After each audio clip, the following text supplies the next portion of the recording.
Ils auraient voulu célébrer ce double événement historique dans leur stade local, mais la météo a contraint les organisateurs namibiens à accueillir leurs invités des marques au palais présidentiel. Plusieurs chefs d'État et de gouvernement, principalement ceux de l'Afrique australe, ont fait le déplacement de Windhoek pour prendre part à la cérémonie d'investiture de Madame Netumbo, élue présidente de la République de Namibie et commémorer en même temps les 35 ans d'indépendance du pays.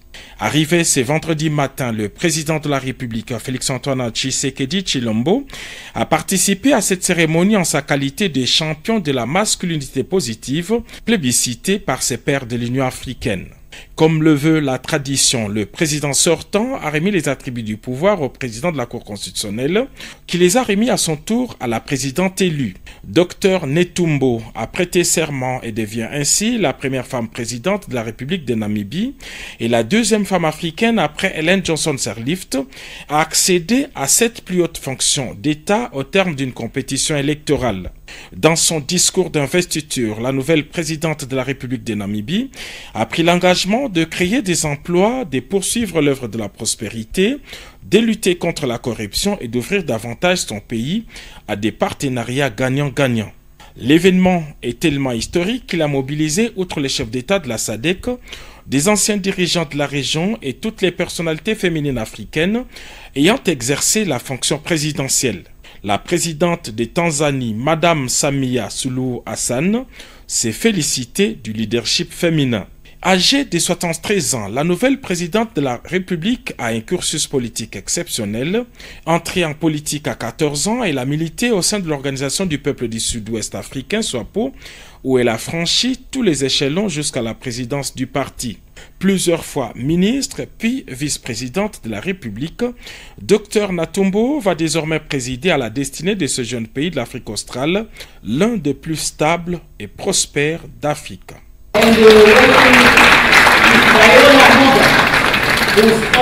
Elle a été vice-présidente du parti au pouvoir. La SWAPO, Netumbo Nandi, a remporté dès le premier tour l'élection présidentielle. Focus sur ces scrutins dans ces reportages de Paulette Lomba. Journée historique en Namibie, pays de l'Afrique australe.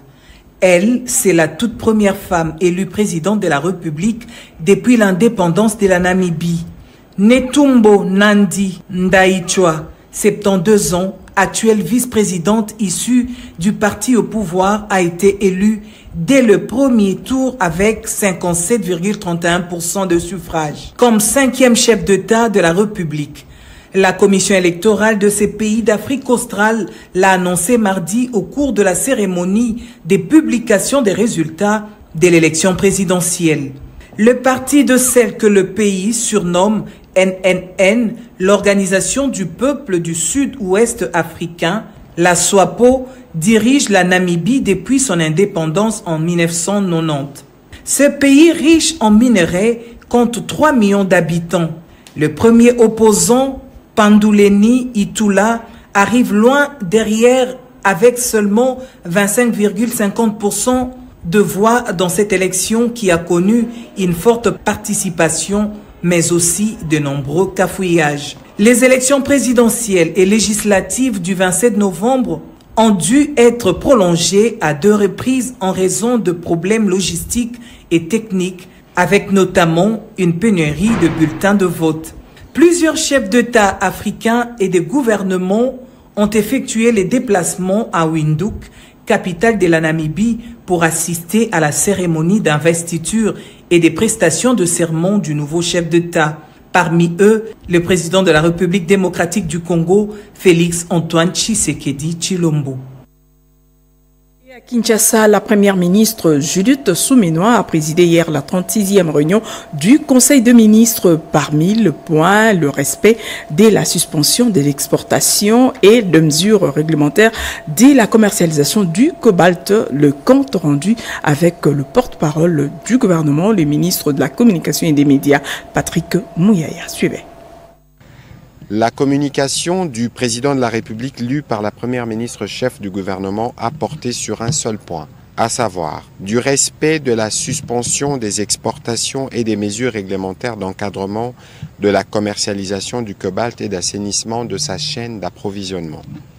Le président de la République a rappelé que le 22 février 2025, après une évaluation approfondie du marché du cobalt, dont notre pays est l'un des principaux producteurs, l'autorité des régulations et des contrôles de marché des substances minérales stratégiques ARECOMS a annoncé une série de mesures visant à rétablir l'ordre et à garantir une gestion optimale de cette ressource stratégique.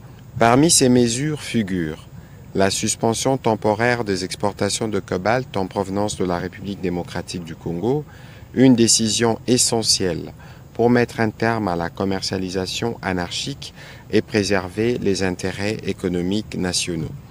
Cette mesure figure parmi tant d'autres déjà évoquées lors de la 35e réunion ordinaire du Conseil de ministres du 14 mars 2025, traduisent la volonté du gouvernement de restaurer l'intégrité et la souveraineté de notre secteur minier. Le président de la République a noté avec satisfaction une amélioration notable des cours du cobalt qui, depuis l'application de la suspension, ont enregistré une hausse de plus de 50%, passant de 21 150 à 33 300 $ américains.